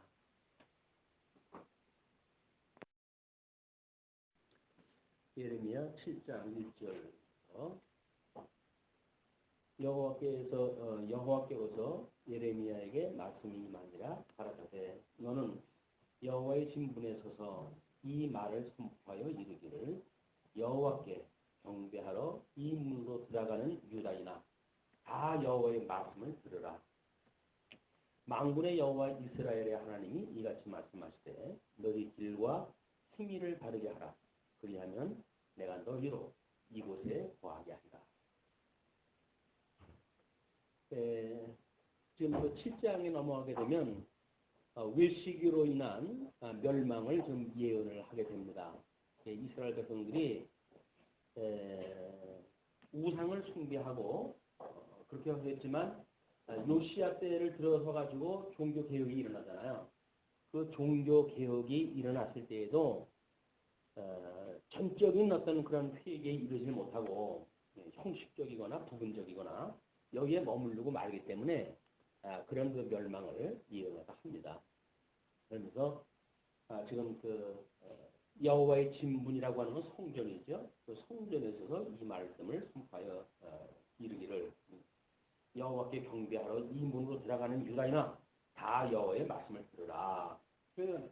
이 천상에서 지금 이 하늘의 보좌, 이 하늘 보좌에 대한 것이 이쪽으로 해가지고 성막으로 해가지고 보여주는 거예요.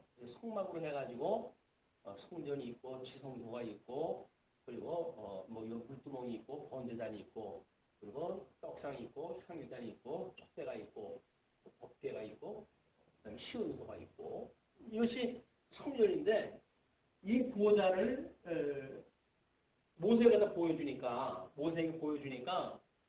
모세가 그거대로 성막을 지은 게 이 모습이에요.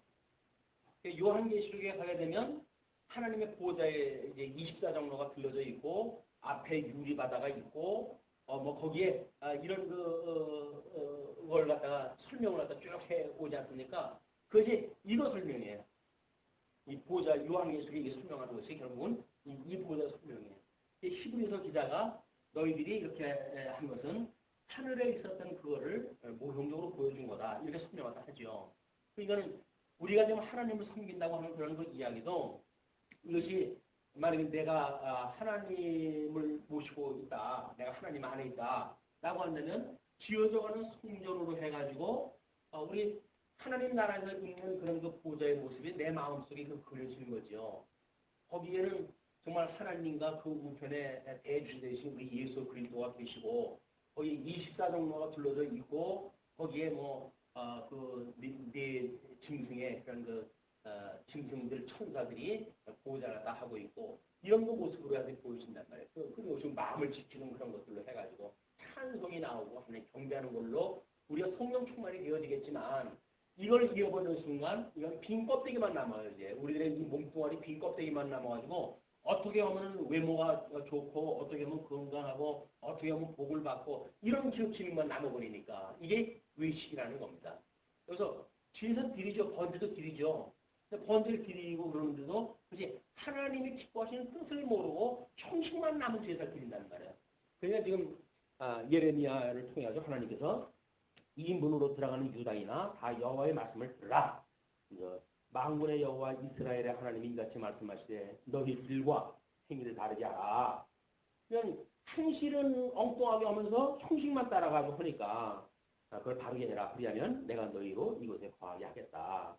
너희는 이것이 여호와의 전이라 여호와의 전이라 여호와의 전이라 하는 거짓말을 믿지 말라.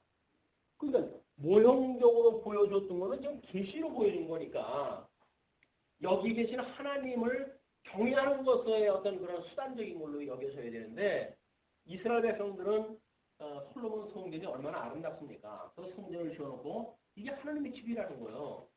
하나님의 집은 여기지 이건 하나님의 집이 아닌 거예요. 다만 이게 하나님의 집을 기억나게 하기 위한 방법으로 이걸 섬기도록 했는데 이 사람들은 뭐 제사장도 그렇고 선지자도 그렇고 여기를 들어와야 되고 이것이 하나님의 집이라고 이야기하니까 그러니까 그 하나님의 집이다 하나님의 집이다 여호와의 전이라 여호와의 전이라 하는 거짓말을 믿지 마라. 너희가 만일 길과 행위를 참으로 바르게 하여 이웃들 사이에 공의를 행하며 이방인과 고아와 과부를 압제하지 말며 무죄한 자의 피를 이곳에서 흘리지 아니하며 다른 신들을 조차 스스로 행하지 아니하면 내가 너희를 이곳에 거하게 하리니 곧 너희 조상에게 영원 무응이 준 이 땅이니라. 이 사람들이 그 하나님 앞에 불순종한다는 이야기는 이방인 고아 과부라고 하는 것이 철저하게 지금 이 사람들이 애굽에 있었던 것을 기억나게 하는 방법 아닙니까?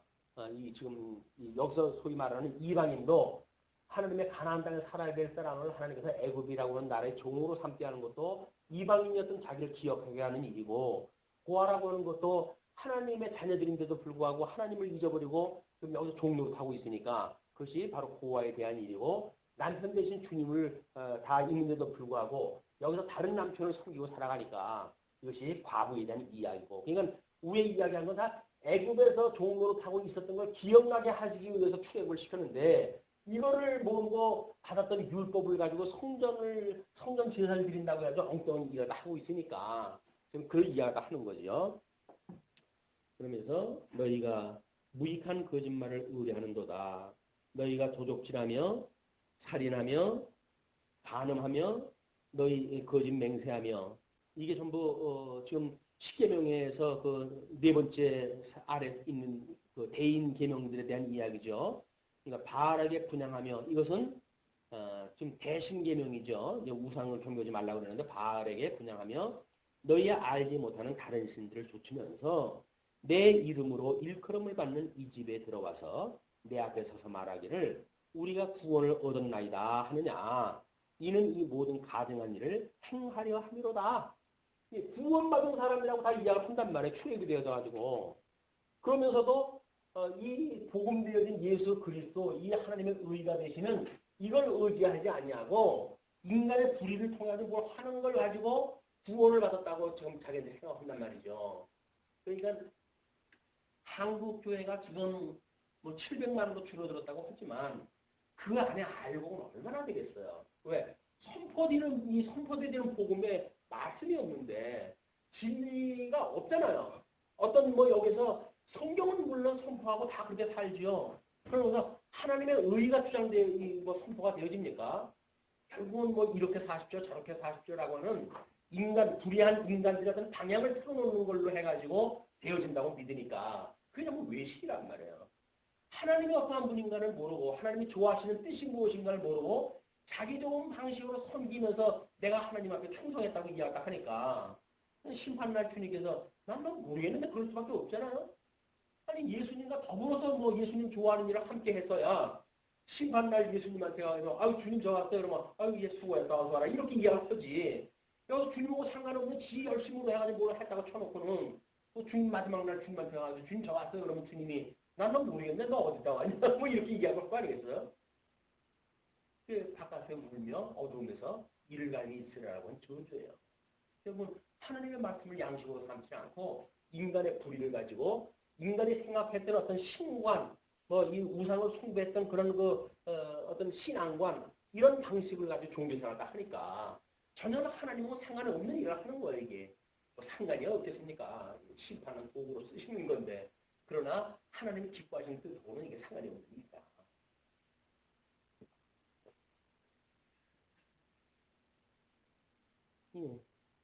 가증한 일을 행하려 함이 되는 거 아니에요? 내 이름으로 일컬음을 받는 이 집이 너희 눈에는 도적의 불효로 보이느냐? 보라 내가 그것을 보았노라 여호와의 말. 예수님께서 그러는 거예요. 그걸 뒤집어 엎으시면서 이 확실한 독사의 새끼들아 누가 이 하나님의 성전 이 기도하는 집을 이 강도의 구료를 갖다 만들려고 했냐? 그 이야기 안에 예레미야의 언약이 성취되어지는 사건이에요. 그게. 지금도 마찬가지죠. 중매 없는 교회가 하나님을 경외하고 하나님의 뜻을 알고 그 복음을 증거하는 어떤 그런 사역을 하지 않냐고 지네들이 총수 넓히고 인간 수단 넓힌다고 해가지고 이게 하나님의 교회가 아닌 거 아니에요? 거기서도 복음을 증거한다고 하니까 하나님이 보시게 되면 가슴 아프죠. 이게 도대체 뭔 짓을 얘기인지. 그래가지고 이 진리의 말씀을 소개하는 데는 어렵다고 안 하잖아요. 그럼 어떡하란 말이에요. 귀에 듣기 좋은 소리만 듣게 됩니다. 예수 믿으면 평안합니다. 예수 믿으면 복 받습니다. 다 예정됐는데 예수 믿는다고 해서 왜 고민을 할까 합니까? 뭐 이렇게 이야기를 하는데 신령이 우리들한테 어떤 그렇게 만약에 불편하지 않다고 한다면 어떻게 진리를 추구하고 있는 마음이 생기겠어요.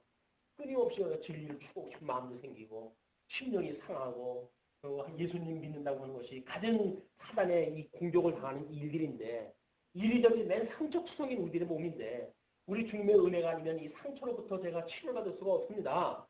라고 했을 때 우리 주님께서 말씀으로 해가지고 치유받아 해주세요. 우리 예수님 안에 살아가는 일인데 사단이 미혹하는 거에 적당히 우리 더불어 살아가면서 상처받을 게 뭐 있어 배불른데. 그러면서 우리 주님이 필요하다고요? 주님 필요하다는 이야기는 사단이 필요 없다고 해서 주님이 필요하지. 주님이 이 사단이 주는 것에 우리가 적당히 배부르다고 하면 주님 필요 없는 겁니다. 이 미혹의 영들에게 우리가 어떻게 대적할 것인가는 끊임없는 화두예요. 이 사무엘서부터 이제 그 기임을 제대로 선언을 갖다 하는데 물론 사사기를 통해 가지고도 저희들이 왕이 없으므로 자기 소견 좋은 대로 살았다고 그러잖아요. 하나님의 뜻이 뭔지 모르고 자기 소견 좋은 대로 살아가는 것이 타락한 인간들이 살아가는 방법이란 말이에요. 여기서 과연 어떻게 우리 예수 그리스도께서 주셨던 세계명을 우리가 깨닫고 정말 하나님을 경외하는 것이 무엇인가를 깨닫고 이 나머지 인생을 살아가는가에 대한 문제는 여전히 우리들의 현실적인 문제입니다. 그러면서 너희는 내가 처음으로 내 이름을 둔 초소 실로에 가서 이게 실로 이게 그 아멜렉의 그 전쟁이 있었을 때 그 실로에 있던 그걸 갖다 끌고 갔잖아요. 그래서 실로의 성막을 줄 때 다윗이 성전을 짓고 법궤를 끌어올 때 전까지 그때 대부분의 기간이 실로에 있었어요. 그 성전이. 그러니까는 전쟁이 나고 이 기능을 삼아가지고 법궤를 전쟁의 도구로 사용하다 하고 이런 것들이 우상 섬기는 것과 똑같은 거 아니에요, 지금? 그러니까 하나님께서 그 법궤를 앞세웠던 이스라엘 백성들을 패망하게 만들고, 그러나 하나님의 그 이름을 두렵게 여기기 위해서 오히려 그쪽 서민전에서 그 다곤의 신상의 목을 잘라버리고 뭐 이런 그 일들이 만들어지는 거죠.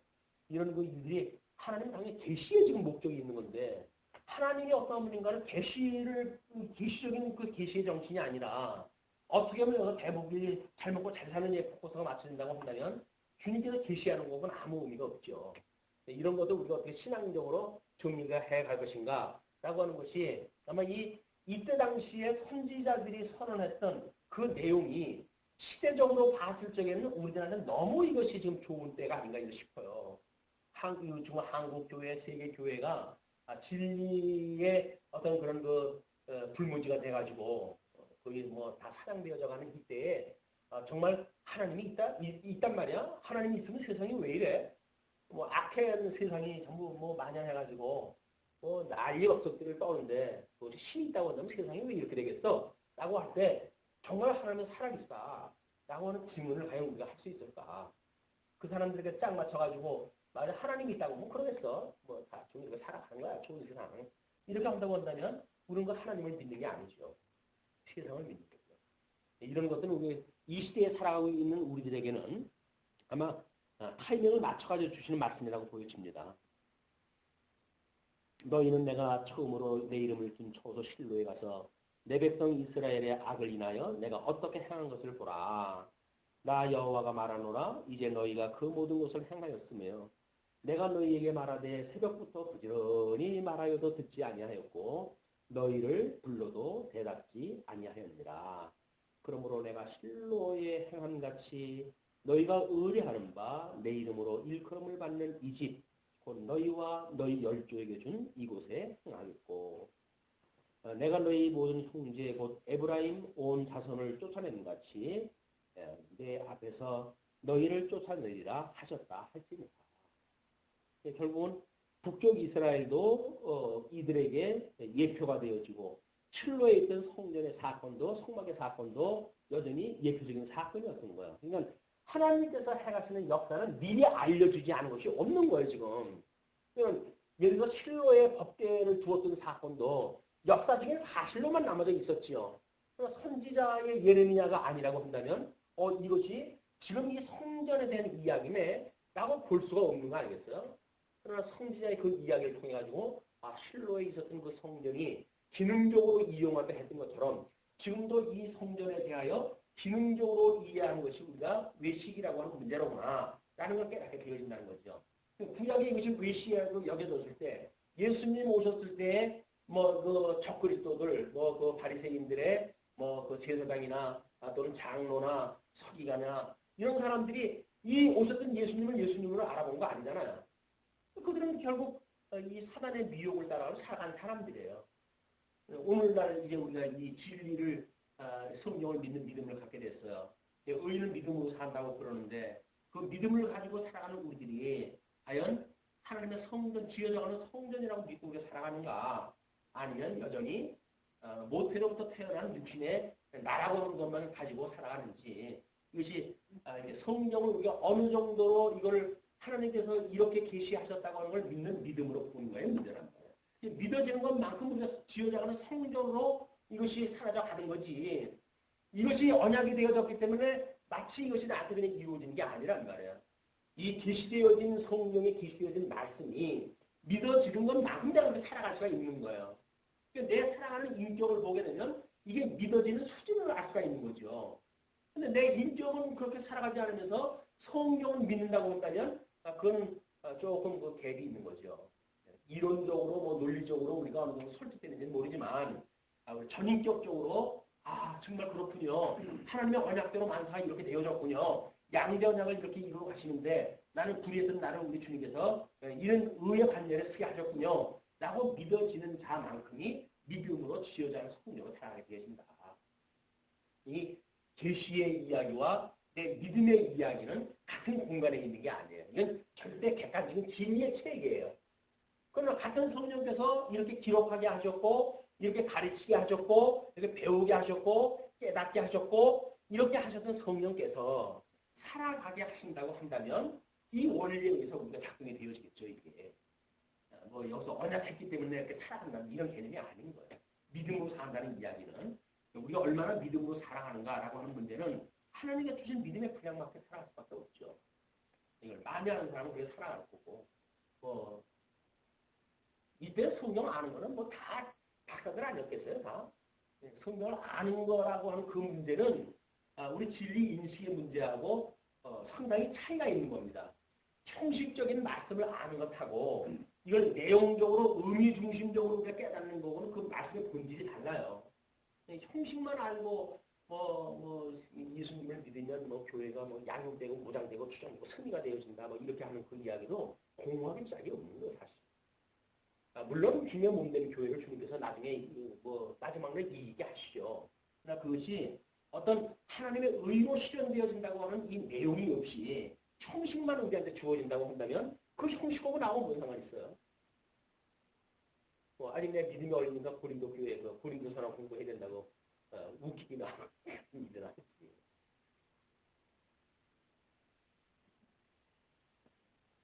그러면서 이제 16절로부터 20절까지 하나님의 진노에 대해서 이렇게 이야기를 합니다. 그런즉 너는 이 백성을 위하여 기도하지 말라. 그들을 위하여 부르짖으며 구하지 말라. 내게 간구하지 말라. 내가 너를 듣지 아니하리라. 예. 너는 그들이 유다 성읍들과 예루살렘 거리에서 행하는 일을 보지 못하느냐? 자식들은 나무를 줍고 아비들은 불을 피우며 부녀들은 가루를 반죽하여 하늘 향후를 위하여 과자를 만들며 그들이 또 다른 신들에게 전대를 부음으로 나의 노를 격동하느니라. 이게 시대적으로는 요시야의 종교 개혁이 일어났다고 하는 걸 우리가 이 주시가 할 필요가 있죠. 나름대로 역사적으로 형식적으로 하는 종교 개혁이 일어났어요. 두루마리를 발견했고 그 두루마리를 성전에서 선포를 갖다 했고 말씀이 지금 선포되어지고 있어요. 그러나 이 백성이라고 하는 저 풀뿌리까지 가보게 되면 그 풀뿌리의 그 민족적 신앙은 뭘로 되어져 있습니까? 가족 단위로 지금 이 하는 것들이 보이잖아요.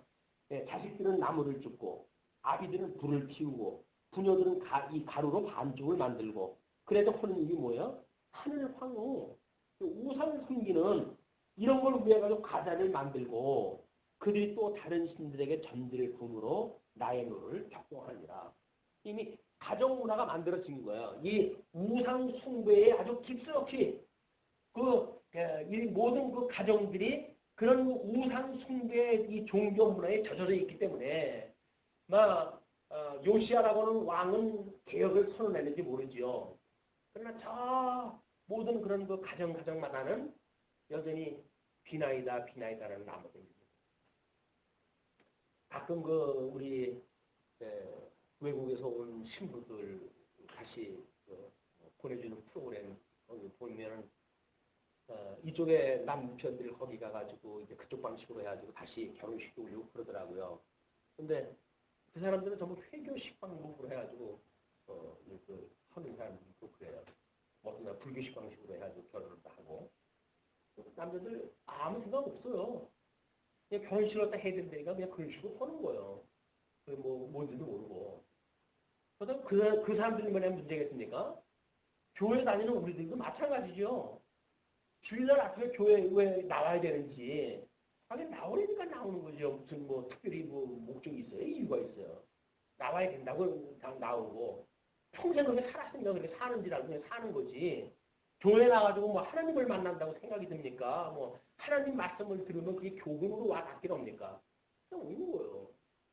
그리고 그렇게 해가지고 연보하라면 연보하고, 봉사하라면 봉사하고, 가라 그러면 가고. 그게 교회생활이죠. 교회생활 특별히 그 사람들이 중심을 가지고 하는 게 뭐가 있겠어요? 물론 그리스도를 모두가 생각하고 그분을 사모하는 마음으로 오신 분들이 왜 없겠어요? 있겠지. 그러나 그 사람들이 그 사모하는 마음으로 한다는 것들이 어떻게 그분을 사모하는 마음인가? 사단이 미혹되어져 있는 진리가 왜곡되어진 가운데 그 주님을 사모한다고 하는 착각을 하고 있는 게 아닌가. 사모하는 방식이 그런 거에 사모하는 방식인가? 라고 하는 검열할 수 있는 기회가 없잖아요. 왜?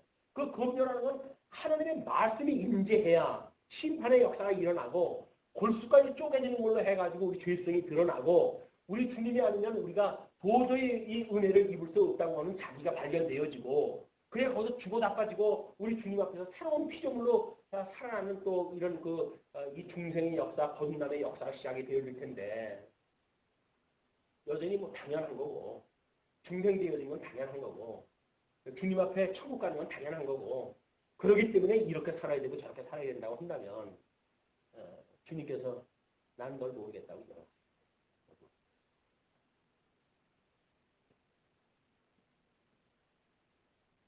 19절 나 여호와가 말하노라 그들이 나를 경록케 함이냐 어찌 자기 얼굴에 수욕을 자취함이 아니냐. 결국은 그게 자기가 부끄러움을 모르는 거니까 그 수욕에 깊숙한 데까지 가야 이제 그게 수치인지를 아는 거예요. 지금은 우상을 섬기고 이러는 것들은 수치인지를 몰라요. 그럼 왕을 잃고 나라를 잃고 여기까지 들어가 봐야 내 나라를 잃어버리고 이게 무슨 이 말이란 말이냐 라고 수치를 깨닫는다고요. 우리 하나님의 말씀을 듣고 육신의 소욕이 하나님의 말씀으로 해가지고 이 사단의 괴기를 깨닫고 이렇게 되어지면 얼마나 좋겠어요.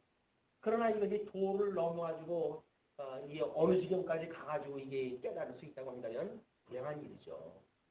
이 말씀을 들을 수 있는 것이 지혜인데 지혜가 없게 되면 끊임없이 훈련을 통해서 이 말씀을 듣게 하고 물론 그 훈련이 하나님을 깨닫고 경외하는 데 이르게 하시는 훈련이기 때문에 훈련 자체가 나쁘다는 이야기는 아니지만 그것을 혹독하게 불만불평성에 빠지고 허송생활하기 전에 하나님의 말씀을 듣고 우리가 돌이킬 수 있다고 하는 건 지혜다가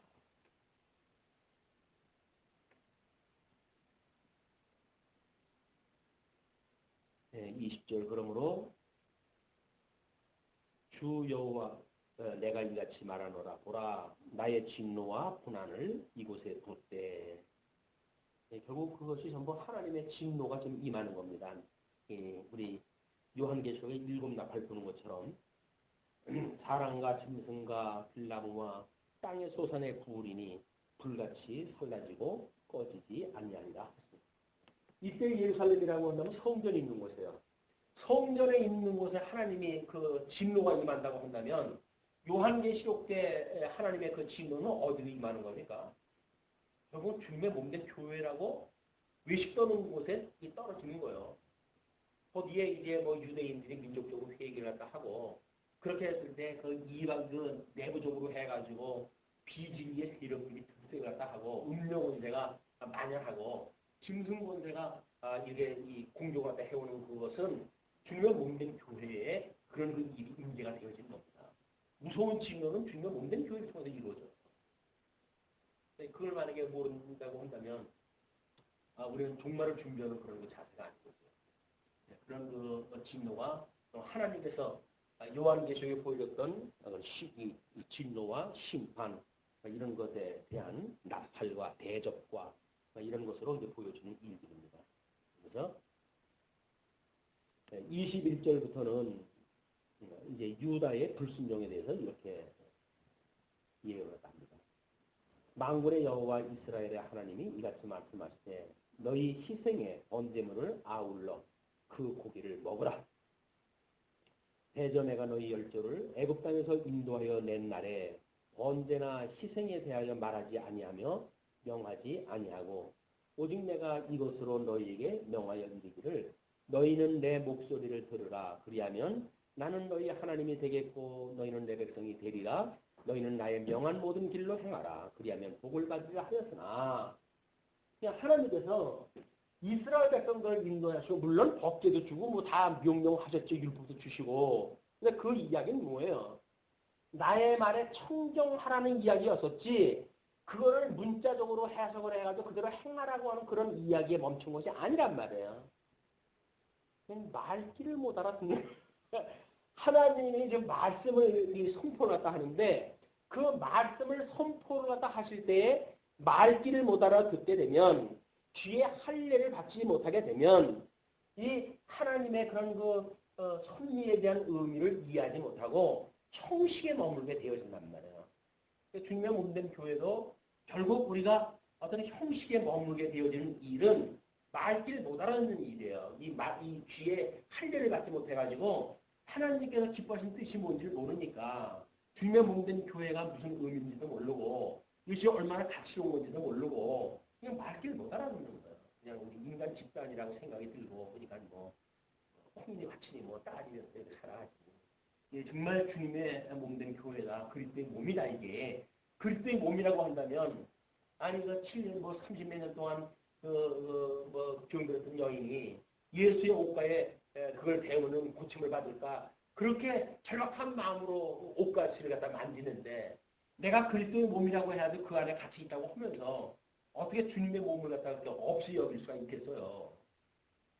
우리 주님의 몸이라고 하는 것은 관념적인 이야기지 실질적으로 주님의 몸된 교육은 믿어지지가 않는 거예요. 주님의 몸된 그래서 별로 그렇게 가치고 따져요. 그냥 종교적인 형식에 따라서 우리가 그냥 신앙하는 거고 그러면 기독교 문화라고 하니까 그렇게 따라가는 거지 그게 정말 그리스도의 몸이고 내가 그 안에 있고 그리스도와 한 몸이 이루어져서 어떻게 생명을 누리고 살아가는지에 대한 신령한 이런 신앙 감각이 없는 거란 말이에요.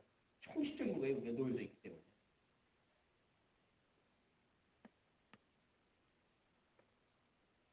23절 오직 내가 그것으로 그들에게 명하여 이르기를 너희는 내 목소리를 들으라. 그리하면 난 너희 하나님이 되겠고 너희는 내 백성이 되리라. 너희는 나의 명한 모든 길로 행하라. 그리하면 복을 받으리라 하였으나 그들이 청종치 아니하며 귀를 기울이지 아니하고 자기의 악한 마음에 꾀와 강팍한 대로 행하여 그 등을 내게로 향하고 그 얼굴을 향치 아니하였으며 이거는 하나님께서는 끊임없이 이쪽으로 해가지고 지금 내가 이렇다라고 하는 걸 계시하는데 그 인간들은 이쪽을 보고 있는 것이 아니라 어디를 봐요? 등을 향해서 이쪽을 보는 거예요. 그럼 너희들이 이걸 돌이켜가지고 이쪽으로 와라 이걸 회개하라 그 이야기예요. 세상을 향했던 너희들이 마음들이 나를 향해라 그 이야기거든요. 근데 세상을 향해 가는 이 아름다운 이게 얼마나 멋있습니까? 주님 저 성전을 보십시오. 저 기색이 얼마나 아름답습니까? 이 길이 서 있어야 주님. 주님께서 얘 이름들아 그 헐어버려라 내 사흘 만에 쓰겠다.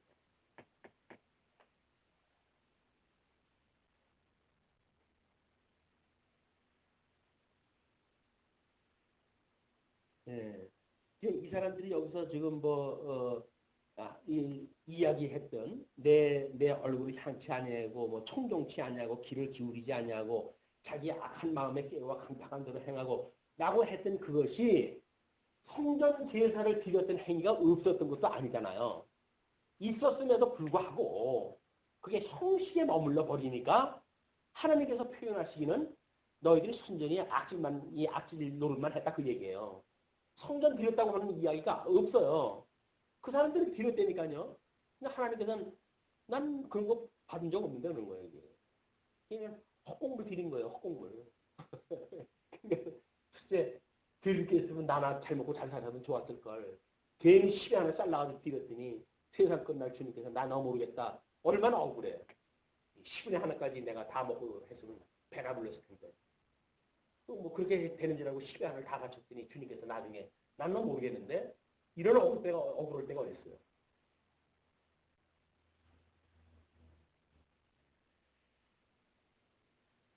예, 25절 너희 열조가 애굽 땅에서 나오는 날부터 오늘까지 내가 내 종 선지자들을 너희에게 보내었대 부지런히 보내었으나 너희가 나를 청종치 아니하며 귀를 기울이지 아니하고 목을 굳게 하여 너희 열조보다 악을 행하였습니다. 목을 고든 것, 목 고든 것, 교만한 것. 교만한 것은 하나님과 동등됨을 그렇게 추구하고 있는 인생들. 우리 하나님의 피조물인데 우리들은 하나님만큼 올라가가지고 내가 하나님인 것처럼 착각으로 살아가는 거예요, 인간들이. 화성으로 가는 거 일회용이랍니다. 왕복편이 아니라. 근데 1만 명이 지원을 했다 했대요. 화성 가는 청도 여행 계획. 거기 가도 못 오는 거예요. 올 수는 없어요. 살지 어떻게 될지 몰라요. 그런데도 불구하고 가겠다고 하는 사람들이 10,000명이나 생겼어요. 이 하나님 같이 되려고 지구가 멸망은 가까워지는 거 지금도 보이잖아요. 이거 이루가 단, 뭐, 북극의 얼음 다 놓고, 뭐, 이거, 인간들 하는 걸로 봐가지고 뭐잖아. 이거 지구 망하겠다. 그럼 어떡하냐? 야, 이 멸망을 피하자. 어디로 가면 피할까? 화성으로 갈까? 화성 같은 거. 야, 어떻게 보면 우리가 영생으로 넣을 수 있을까? 줄기세포 바꿔가지고, 자꾸 재생하면 되지 뭐. 살겠다는 거예요. 영생 얻듯이 그렇게 살겠다는 거예요. 하나님께서 다 죽인다고 그랬더니 그럼 우리끼리 살 길 연구했대요. 그래가지고 이 줄기세포 연구해가지고 재생 능력 키워가지고 그렇게 우리 만들겠다는 거예요. 재생산 해가지고 뭐 냉동 그 인간으로 해도 보관되어진 사람들이 뭐 얼마나 많던가요. 그럼 그 회사가 계약할 때쯤 가게 되면 냉동 인간 풀어가지고 이제 그때 그 인간을 만들겠다는 이야기입니다. 그런 그 계획을 지금 세우고 있어요. 아직은 될지 안 될지 모르죠. 그러나 저는 이제 연구가 되어지게 되면 냉동까지 시켜놨으니까 냉동을 이제 다시 해동을 시켜가지고 사람을 살아가게 하는 방법은 그동안 연구가 되었을 거 아니냐. 그러니까 내가 이렇게 그래도 멀쩡하게 살았을 때 냉동을 시켜가지고 그때 가서 해동시켜라. 이게 인간들의 사악한 그 질서인 거예요. 하나님 나라에 되려고 하는. 뭐 그 사람들은 원대한 계획을 가지고 그렇게 헐리당 그렇지만 우리는 그렇게 살지도 못하면서 미혹을 당해가지고 또 그렇게 살아가요 사실. 그 사람들은 유난스럽게 그렇게 살아간 거고 우리는 유난스럽지 않지만 본질적으로는 똑같이 그러고 살아간다. 그래서 우리가 이 하나님의 의의가 필요한 겁니다.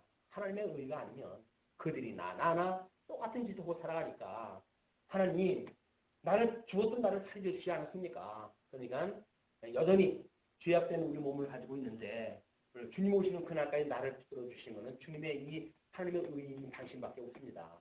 나를 붙들어 주세요. 내 손 잡고 붙들지 말아, 놓지 말아주세요. 주님을 붙들고 우리가 가는 거죠.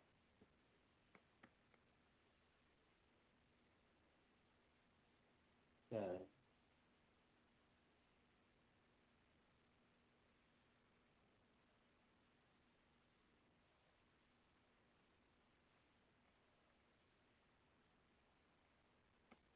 28절 너는 그들에게 말하기를 너희는 너희 하나님 여호와의 목소리를 청종치 아니하며 교훈을 받지 아니하는 국민이라. 진실이 없어져 너희에서 끊어졌다 하시니. 그래서 상담에서 중요한 게 진실성이라는 거예요. 얼마나 진실한 그런 그 이야기를 주고 아느냐에 따라서 치료가 되어지지 기술 가지고 되어지는 게 아니거든요. 예, 진정성, 그걸 진정성의 원리라고 얘기하는 하나님의 우리 주님이 되어졌잖아요. 우리가 얼마나 하나님의 뜻을 깨닫고 하나님의 뜻을 선포하는가가 복음을 증거하는 거지. 뭐 하나님의 뜻하고 상관없는 예수 믿으면 복 받는다든지 뭐 이런 거 가지고 증거가 되어지게 되면 참 혼미로운 거죠 이게. 예, 하나님께서 우리를 불러가지고 쓰실 때 우리들한테 입에서 끊어졌다 이렇게 하는 것이 결국은 하나님의 그 교훈을 받지 아니하고 진실이 없는 그런 그 이야기를 하는 것이 하나님 입에서 진실이 끊어졌다. 더 이상 계시가 안 되는 거예요. 이건 뭐 낯을 가리웠다. 너희들이 외면했다. 얼굴을 돌리셨다. 뭐 이런 여러 가지 표현이 있지만 같은 맥락이겠죠. 그러면서 29절부터 34절까지 유다의 우상 숭배자들에게 임할 극한 형벌에 대해서 이렇게 이야기합니다. 예루살렘아 너희 머리털을 베어버리고 자산 위에서 호곡할지어다. 여호와께서 그 노하신 바 이 세대를 끊어버리셨음이라. 결국은 그 마지막에 아고니아에게는 자손이 없을 것이라고 예언까지 이제 하게 되어지고 그러는데 그래서 그 왕통을 잊지 못한다 그쪽으로 해가지고는. 그래서 이제 그 나단이라고 하는 솔로몬의 총지의 나단을 통해 가지고 양자가 이제 영입이 되어져 가지고 결국은 다윗의 자손 예수 그리스도의 세계가 완성이 되어지는데 그런 저주가 임하게 되어지는 거죠.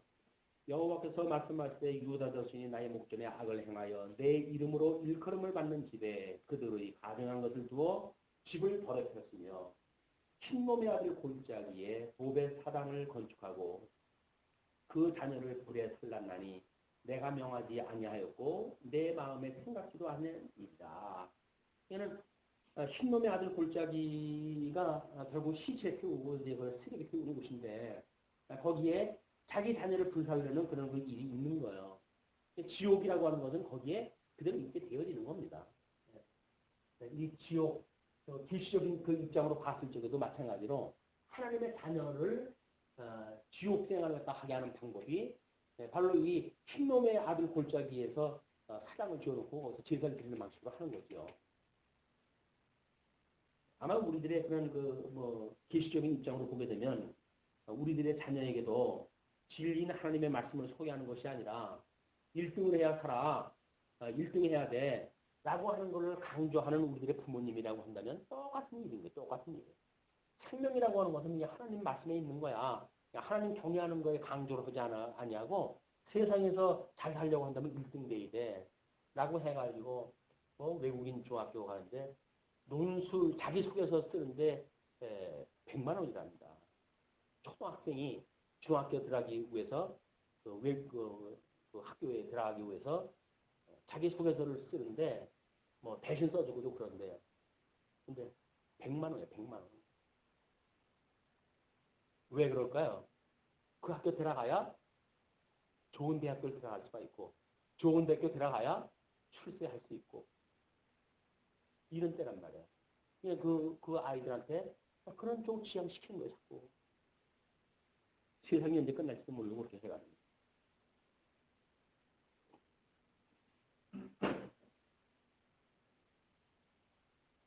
네, 32절 그러므로 나 여호와가 말하노라 날이 이르면 이것을 도벳이라 하거나 흰놈의 아들의 골짜기라 칭하지 아니하고 살육의 골짜기라 칭하리니 매장할 자리가 없도록 도벳의 장사는 이랍니다.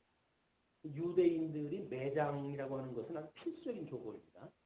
이 매장할 자리가 없다고 한 자는 유기되어진 자, 독소리가 와서 집어먹는 자, 먹이로 삼는 자, 그런 거 다 되대요. 그래서 신명기에 저주를 갖다 했을 때 나가도 저주를 받고 들어가도 저주를 받고 하는 그런 그 저주받은 자들을 예언할 때 장사할 자가 없고 이렇게 나오는 거예요. 저주받은 자는 장사를 못해요. 그 이야기는 여기 장사가 되어져야 여기 회복에 참소가 되어 있을 거 아닙니까? 근데 이 장사가 안 된다는 이야기는 회복은 이미 가망이 없다는 거예요. 그걸 또 우리가 현실적으로 해가지고 무덤이 없으면 안 된다고 해가지고 화장하면 안 된다든지 이런 기독교식으로 설명하다 하면 참 하나님이 답답하다 그러죠. 말길 못 알아듣는 얘기 그 얘기하는 게 아닌데 그때에 내가 유다 성읍들과 예루살렘 거리에 기뻐하는 소리, 즐기는 소리, 신랑의 소리, 신부의 소리가 끊쳐지게 하리니 땅이 황폐하리라. 그래서 예수님 모셨을 때 예수님께서도 그 멸망의 때를 이제 너희들이 시가고 장가가고 이렇게 해가지고 세상 멸망을 너희들이 모른다고 이렇게 이야기를 하잖아요. 예수님 오셔도 마찬가지죠. 예수님이 내가 가서 사람들 초청할까 하는 사람 데려오라고 그랬더니 장가 갔기 때문에 어떻게 하게 되고 소를 샀기 때문에 어떻게 되고 전부 이것 때문에 그 초청을 임하지는 않아요. 다 이거예요. 여기 땅에 있는 거 이것 때문에 그 잔치를 갖다 개설을 하고 초청을 했는데 오진 않아요. 얘 근들 말고 길거리에서 다 끌고 와라 해가지고 엉뚱한 사람들 끌어다 놓잖아요. 성전에. 네, 그러나 거기서 의복이 없는 자를 내어쫓죠. 하나님의 이 의가 없는 자는 아무나 들어온다고 해도 아무나 들어오는 게 아니에요. 이미 하나님의 의를 가지고 있는 자, 예복을 입고 있는 자만이 잔치에 참여하게 되어진다. 그러니까 초청받은 자들은 지가 싫어 안 와요. 농사를 져야 된다. 닭발을 해야 된다. 헐 이야기 많죠. 그것 때문에 못 오고 말아요. 결국 그래가지고 그게 이 망하는 모습을 바깥의 현상으로 보여주는 것이 10장까지 이야기입니다.